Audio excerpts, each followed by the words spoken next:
এইমাত্র স্পষ্টভাবে জানা গেল শিক্ষার্থীদের কোটা আন্দোলনের সঙ্গে সুপারস্টার শাকিব খান জড়িত। প্রধানমন্ত্রী শেখ হাসিনা খেপে গিয়েছেন, যে কোনো সময় শাকিব খানের উপর অ্যাকশনে যাবেন, এইমাত্র তিনি ঘোষণা দিলেন।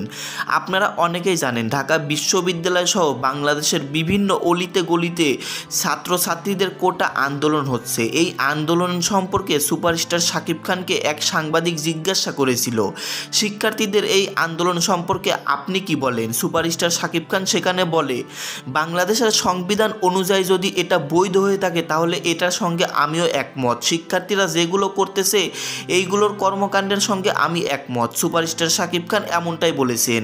এমন কথা প্রধানমন্ত্রীর কানে গেলে প্রধানমন্ত্রী খেপে গিয়েছেন শাকিব খানের উপর। কারণ শাকিব খান শিক্ষার্থীদের সঙ্গে একমত হলো কেন? বাংলাদেশের বিভিন্ন সম্পদ তারা নষ্ট করতেছে আন্দোলন করে। সুপারস্টার শাকিব খান তাদেরকে বৈধ ঘোষণা দিল কেন?